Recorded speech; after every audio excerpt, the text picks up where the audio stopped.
Hey man, how's it going? Good to see you too. Gonna have to try to stay cool now. Rabbi Carr, Mrs. Carr. Good, how are you? Good to see you. Thank you for coming. Yeah.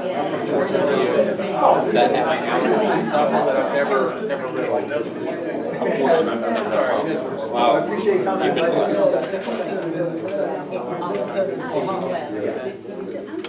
Yeah. Good. Oh, I know, right? Well, I tell you, I ran into a sneezing fit. Like usually, That's what I was saying. I'm bad in the fall. Usually, I'm alright in the spring, but man, I guess in my old age, I'm starting to find new ailments. So, yeah, I'm gonna start popping those allergies. I just took one.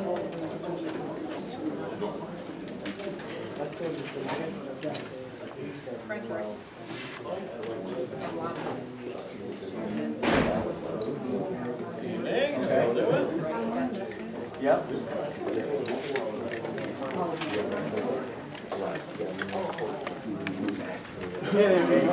Frank, that's fine. How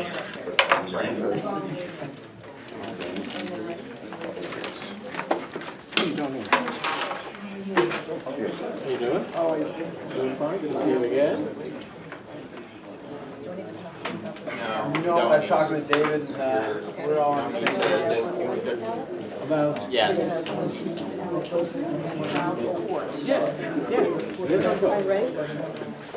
yes, ma'am.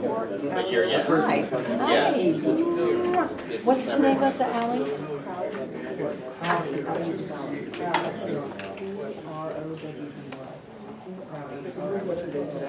First. Justin Bieber Day. No. What's that song he does? It's gonna be. He means to say it's gonna be me, but he comes across as it's gonna be May. Oh. So when he was when he was with NSYNC, or one of those boy bands. When I find the gift, I'll text it to you. Okay. So just so you guys know, I printed these out a little too early, so obviously 14 is not going to happen. Right. And Charles Allen is likely going to be late. He's chairing a meeting, so he's going to try to get here at like 8:30. If we're still here. Yeah. Someone can text him.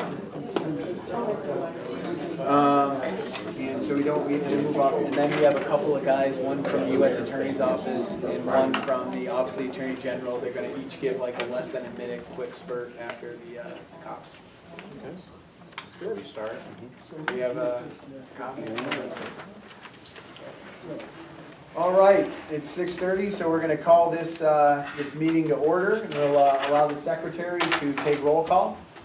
ANC 6001. Present. 6002. Present. 6003. 6004 present. 6005. Present. 6006. Absent. 6007. Present. All right, and as we typically do, we ask our police department to go first. So do we have any? Adopting the agenda. Agenda. Adopted. Oh, excuse me. Motion to. Excuse me. Can I have I'd like to make a motion to approve the agenda with the alteration that we remove item 14 and we add in after the police department, representative from the Office of the Attorney General and a representative from the U.S. Attorney's Office. Each will be speaking for less than a minute. A second. All in favor? Aye. Thank you, gentlemen. So do we have a representative from 1D? You do? Excellent, excellent. Come on down. Where would you like me? Just so the camera can hear you. Yeah, On right. the side. This is a perfect time so everybody can see and the camera can pick you up. Okay, we all good? Good evening, everyone. Those of you who haven't met me, I'm Lieutenant Wayne Steinhofer, representing the 1st District. I handle Sector 1, PSAs 1, 101, 102, and 103. As I believe my colleague from 3D is going to go into about the new crime cards system. But now it's going to be the more updated, that's, you have readily available, that's going to be replacing the crime maps that was giving you what you usually got for your crime statistics. So bear with us as we go through these meetings. We're seeing the crime maps being phased out. You're going to be seeing the crime cards. You can see that through Chrome, DC crime cards. You'll be able to customize within your specific, you could see the entire district, or you could see within your specific PSAs. The breakdowns very specifically, very user-friendly, very transparent to be able to get that information that's going out. For the last 30 days, what continues to drive and for the area in 103 is going to be your property crimes, and this is going to be your theft from autos. This is consistent with what we have seen every year. This time now, entertainment, people are coming in out of town, visiting our nightlife, or visiting residents, or having relatives that are in town. And then, of course, anything that's downtown. We've seen that in the residential. We've seen that in the commercial areas. Is that strong uptick in those theft from autos? What you can be doing, commissioners, to your constituencies, and then ladies and gentlemen, is these are crimes of opportunity. When we have caught these individuals, and very extensive, usually working in pairs of two, what they're looking for is those high value items that are left in plain sight. Why I mentioned about visiting guests, well, usually what they're doing, they're keeping a suitcase or keeping things that are in the back of the car. If they're seeing that stuff back there, they're doing a quick smash and grab, they're taking that items, and then you're seeing that stuff either being sold on the internet if they're more sophisticated, or selling it on a street corner, something that's later. Also what's driving is the package thefts. Like everyone else, my wife and I live in the city, that is one of the best, I love that, being able to sit down with that iPad and be able to make those orders, and they're coming in. If you're there in a single family residence, they are targeting. We look for those groups, especially during our briefing our day work officers, to be looking at the individuals. And again, we've seen the surveillance videos where they're just coming by, literally looking, especially if you're close, like in a townhouse style development, where they're able to go down, coming right up very, very confidently, just like they're going there to visit someone. Sometimes they'll even hit the doorbell, taking that package just like it's theirs, and walking out and taking those things away. If you're seeing that's an issue, perhaps either having it left as an alternative, being left with a neighbor. I know some of these small residential retail organizations are having where you could have packages and things dropped off, but those are one of the good options. But that continues to be the drivers of the crime that you'll be seeing. Very good as far as all of your other crime, including violent crime. But again, we're getting into summer months, a lot of activities, going to be having schools out, visitors. Watch those cars, watch those packages, making sure, especially if you're keeping on these nice evenings, if you're keeping your windows open, be very mindful of that. Individuals coming in, lifting those things up, taking out that laptop or something else of high value. Okay? I have one question You do, specific yes. to the district. Yesterday afternoon, I was out walking the dog in my area, and there was a series of gunshots that I heard. I then called 911. I live across from Dunbar. It looked like they were going towards Sursum Corda. Are you aware of an incident that 10 minutes later I heard another set of like 6 or 12? They did, and they recovered. And I think what you're saying, you heard these at It was 6 maybe? at 6 p.m. 6 I at was- Dunbar. Now that what we had recovered, and that was in a different area. That was at a different area. They had apparently was a because you had a shooting in 5D 1800 block. I think it was going to be 18th and D, where it was related, where it was a black SUV, and it was witnessed in the case, in the 1D case, towards the western end, towards Dunbar, was shooting into the air. Okay. I believe in that case they recovered the 3. There were no victims identified with that. They did have the shooting then on 18th Street later that evening. Last night. Last night. Do not know if those particular are linked. It's under investigation on that. And when you do see those, please do call in. I know that we talked about and how good the shot spotter. You've seen the press and the stuff that we've done both for DC government and you've seen that the local media have done, how very accurate that is. You can actually hear the gunshots, the triangulation, and be able to put that in. But if you're still hearing those, we still want the call for you. We still want them to call. If you're seeing that vehicle fleeing the scene, if you see something, say something, please do call those in. We do have a shot spotter that backs those up.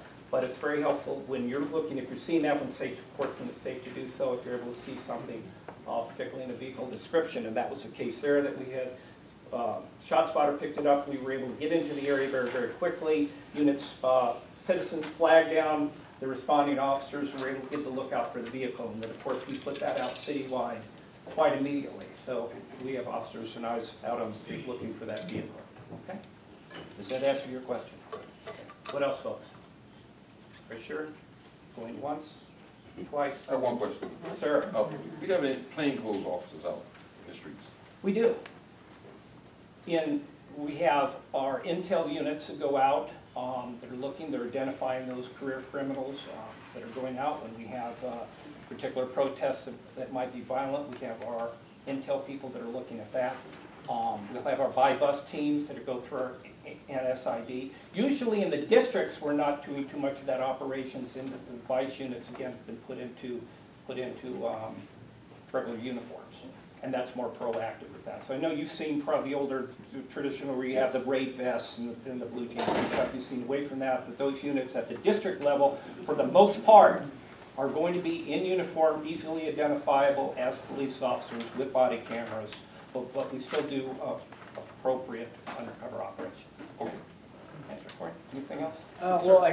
We could ask this with everybody, but bicycle patrols? Absolutely. I mean, of course, that's very popular. If you see one of the officers right here, that's, you know, Like to see, yeah. as you can imagine, it's a highly coveted assignment, especially when it's nice weather into the spring. We don't get it in winter, though. No, it's fine, it's fine. But, no, the officers, at any time that we're able to put that out there, very, very effective. Residential patrol, especially downtown, easily, and especially when you have the traffic and stuff, they're able to get through, so they're very good presence. We use those in our civil disturbance units that come out. So you'll be seeing more of those officers being deployed, of course. Excellent. Okay? Well, thank you very much. All right, commissioners, ladies and gentlemen, thank you. And we have representative from 3D. Hello, good evening. I'm Lieutenant Smith. Good to see you all again. Versus the same time period last year, go over some stats real quick, then I'm very eager to introduce Sergeant Petit from our mountain bike unit in the 3rd District. Quickly, total crime is down 35 offenses, down to 32 versus last year. Our property crime basically stayed the same. We went from 4 ADWs to 0. We had 1 additional robbery. I'll touch on, we had a cab driver robbery picked up at 12th and U and robbed the cab driver at 434 Warner. We had a pack robbery at 611 N Street. The cab driver was on April 25th. The pack robbery was on April 15th. And then we had a standard street robbery on April 3rd. And Wayne covered the DC crime cards. Very user friendly. Basically, how many have you all seen that yet? Okay. Basically, if you can Google it, just DC crime cards. You can go in and you'll see that certain of the text is highlighted. Though all the highlighted text has a pull-down menu, so you can focus in on a particular time frame, the year, the month, your PSA, your ward, your district, and search for all crimes or just specific crimes. And it'll give you a statistical breakdown. It'll also give you an easy to read map, so you can see if there's concentrations of certain types of crime in a certain area that is more of your concern. Without further ado, I want to introduce Sergeant Valerie Petit from the 3rd District Mountain Bike Tactical Unit. Hi, everybody. My name is Sergeant Petit. So the 3rd District has a newly developed and implemented bike tac unit. Right now it's comprised of about 6 people, 8 people on our best day. And we work throughout the entire 3D, but we try to follow these same, trends and analysis that you can see it on the crime card if you like, but we have a special analyst that kind of takes care of that for us, and we respond accordingly. However, that being said, there's a lot of information that can't be captured in our statistical data, because there's a lot of things that just aren't reported to the police. People might think it's not a big enough deal to call 911 or whatever the case. They might just be shy. But we are here to help, as our motto says, and we want to solve a lot of the problems that the city has. Property crime, violent crime. The biggest one right now in terms of percentage of crime is the property crime. It just encompasses like 50% of our crime. It's a lot. That's the package thefts, the theft from autos. That being said, you know, if there is something that you guys see in progress, like someone casing cars, someone looking suspicious, the lieutenant had mentioned, you know, a lot of times when people are trying to steal packages, they go up to different doors. If you see that behavior, you can call 911 if it's in progress. If you have maybe observed that behavior or noticed it in the past, that it's not something you need us to respond out immediately, we still would like that information. I myself, I have an email for the bike tac unit. That's 3dbiketac@gmail.com. But you know, you can always call 911 and have an officer come out too. But just remember that email is 3dbiketac@gmail.com. 3D But Bike TA. Yeah, BIKETAC, bike tac. And then 3D is just, you know, the number 3 and D for district. But yeah, so that being said, that email, we just want to make sure you guys know it doesn't serve in lieu of calling 911 because it's not going to be a swift response to get us out there. But we do monitor that in terms of information gathering so we can deploy appropriately. My officers did have a really good arrest the other day for package thefts. They caught somebody stealing somebody's packages. But like I said, we're at a pretty big disadvantage when it comes to terms of theft from autos and package thefts because most of the time when the person notices their property gone, it's long after it happened. There's no video. No one has any eyewitness lookout. So even if you see that behavior and it's not your property, you know, it's still good to call and we can still, you know, try to apprehend that individual. No, that's awesome, the great work that you're catching them, and maybe this is something that whoever the rep from the U.S. Attorney's Office is here, since we're in the District of Columbia, what's happening, like, after you catch them, what is happening after that? Like, are these folks, like, are they being prosecuted, are they, what is the, Well, what's happening? on our level, you know, we try to obtain all the good information for a solid case, you know, talk to complainant, do, you know, show-ups if that's practicable, if they can make an identification. We do request stayaways from that area. So, you know, if our stayaway is granted, then anytime that person comes into that area, they can be arrested for contempt of court. That's one of the things we always request in terms of the theft from autos and the package thefts, because, I mean, I don't know the exact numbers on it, but, you know, it might be just 1 or 2 people just lighting us up. Lots and lots of crimes for, you know, 1 or 2 suspects. It's the same people doing it every day. And that being said, we also keep records of who's been arrested in the past, when they get released.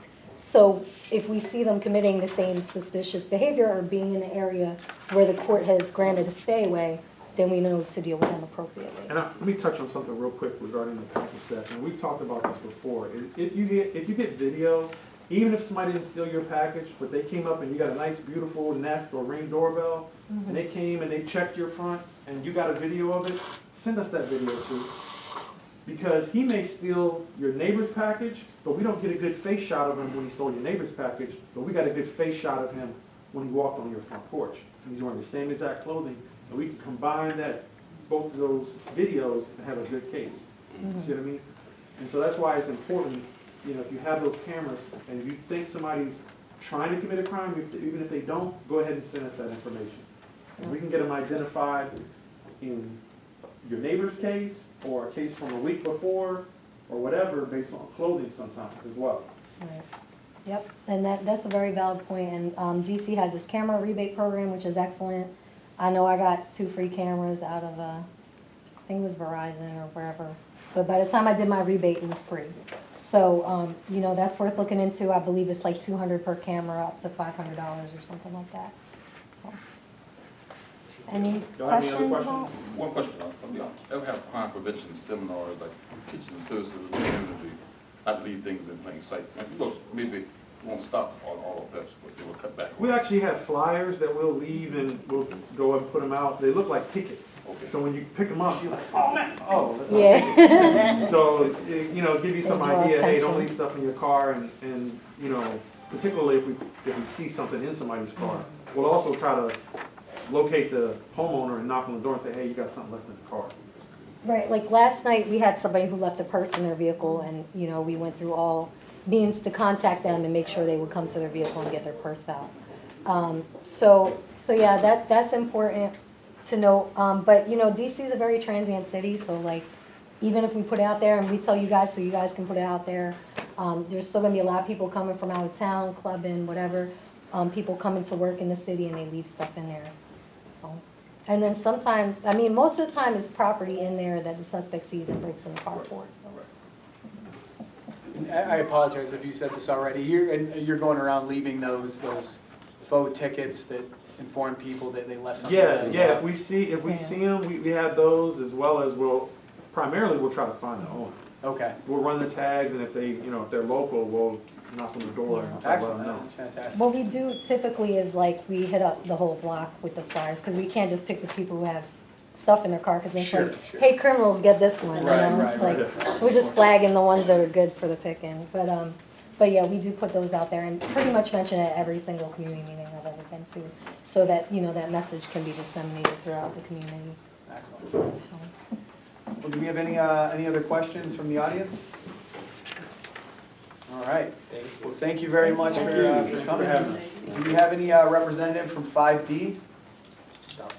No. Okay. All right. Well, Councilmember Allen is, Naomi, why don't you? He's running late, coming from another meeting here, should be here by maybe 12. Okay. All right, great. So we'll table him for now. Do we have a representative from Save Our Tips? Oh, you know what? I apologize. I'm getting ahead of myself like I typically do. We're going to just do quickly the Office of the Attorney General and the U.S. Attorney's Office, then we'll jump right into Save Our Tips. Good evening, everybody. My name is Cameron Wyndham. I'm a Community Engagement Coordinator at the Office of Attorney General for DC. Leaving you our copies of our 3-year report. For those of you who don't know, the Office of Attorney General is the chief legal office for DC, and we're a newly independent DC agency. So we have a new responsibility of I promoting. hate to interrupt, could you mind just maybe Yeah. moving a little bit further, because column Yeah. here is Everybody see me? a lot of people's views, sorry about that. Okay. Apologies. Great, yeah. So we have a new responsibility of promoting the public interest for DC residents. So we have a 3-year report which basically talks about a lot of the stuff that we've been doing. We made it a priority to be available in the community to DC residents, and talks about some of the educational programs that we've been putting in schools, human trafficking presentations, truancy programs that we've been experimenting with in schools out in Ward 8 and Ward 7. And also some of the resources that our office provides on our website. We have a housing toolkit that provides a lot of resources for tenants, making sure they know their rights in case they're getting taken advantage of by landlords. And also we have a consumer protection hotline, which is a resource that we strongly encourage residents to use if they feel like they've been scammed by a company in DC. So this is our 3-year report. Also has contact info for all of our immediate office staff in the back. So please reach out if you have any issue that you think that our office should be looking into. So thanks a lot. Thank you. Thank you very much. Representative for the Attorney General?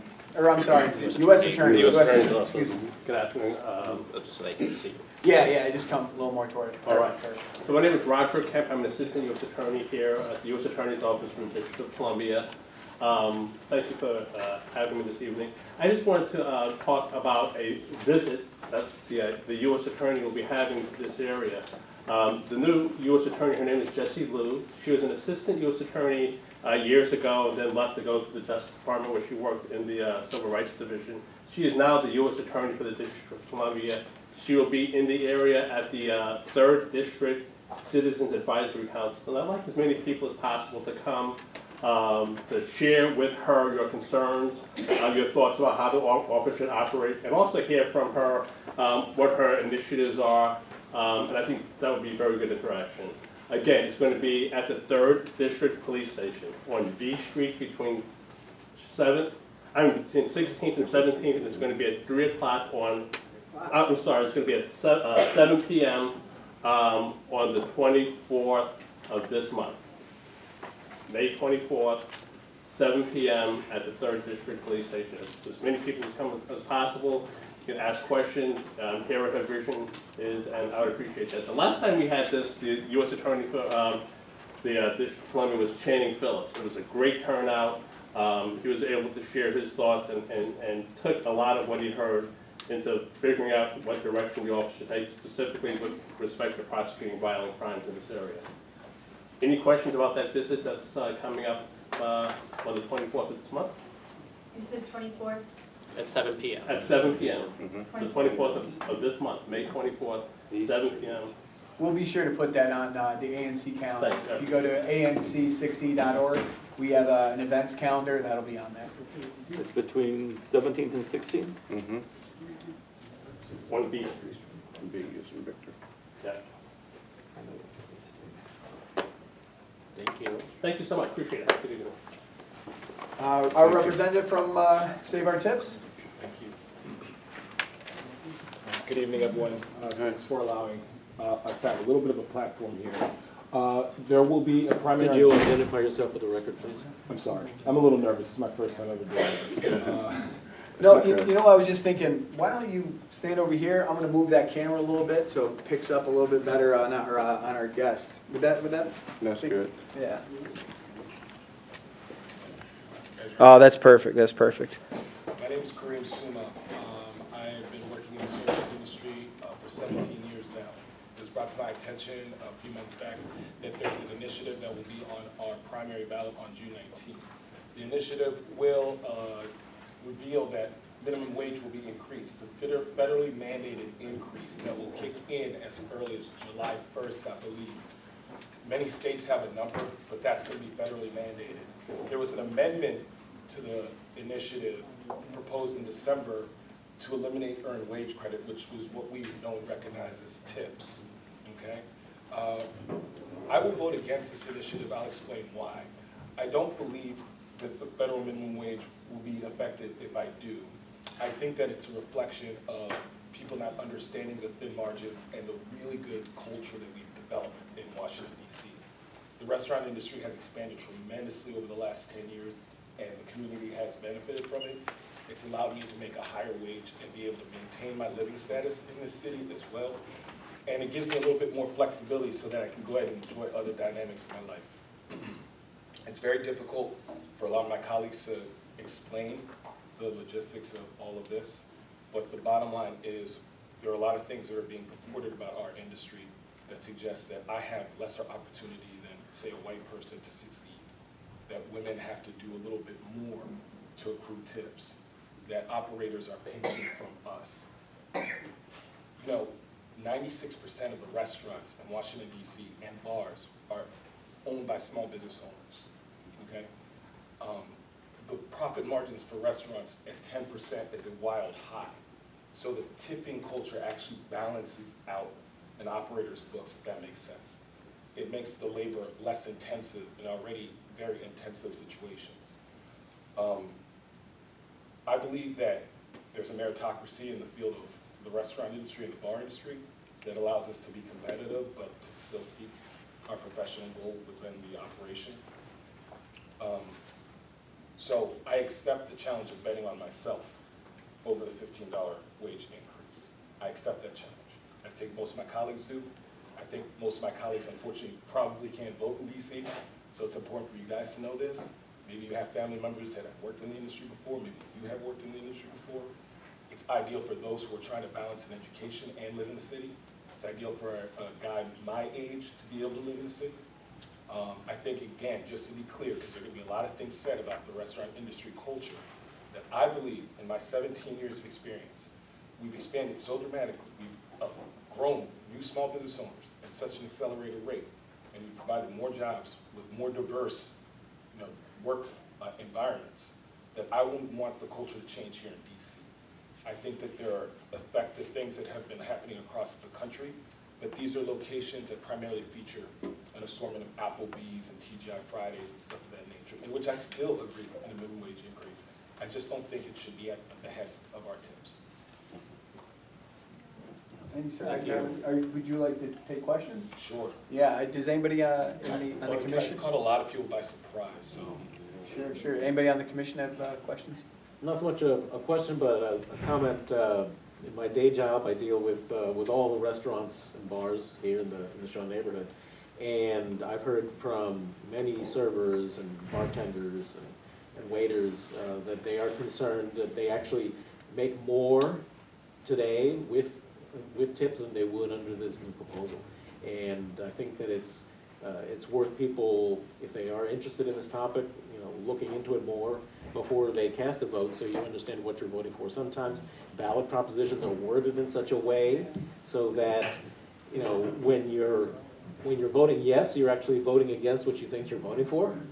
So it's important to do your homework and really understand what the ballot initiative is about before you perhaps put people out of work, because some of the bar and restaurant owners are concerned that with the thin margins that are actually out there right now, that it would actually be a discouragement to continue to operate for new bars and restaurants to open.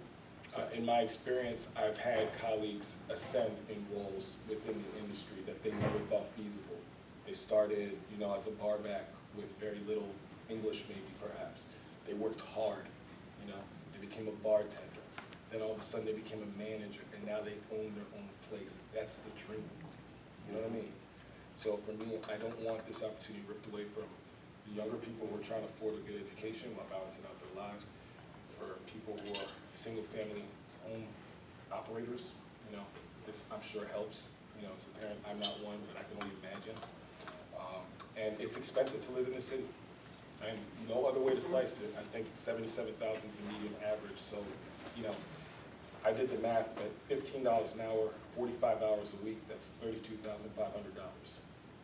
Not enough. Is the proposal with regards to the tips, to divert the tips to another area or just to stop? That's a great question, and I'm sorry I didn't get to that dynamic.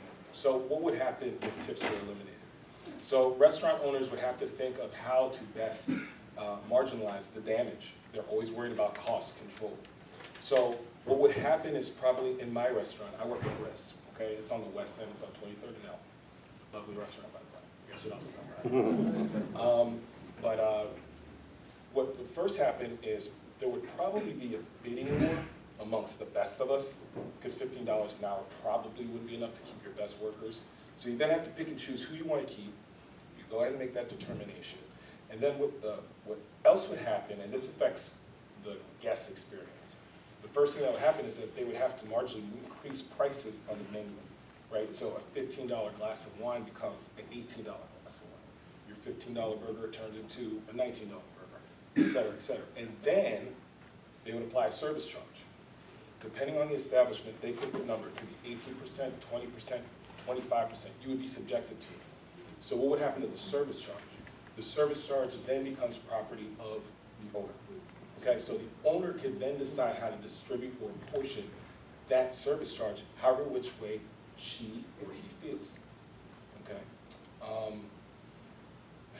I believe that over the last 10, 12 years in particular, small business owners have gotten much better. The nuances in our business are way more cutting edge. I trust the new owners that are coming up. I think the more refined owners have really proven themselves in their fields. So I feel as if the restaurant industry is safe from some of the misnomers that are commonly cast about our industry and business. But in this particular case, an operating having that money, it would force them to then decide, well, how exactly do I adequately distribute that cost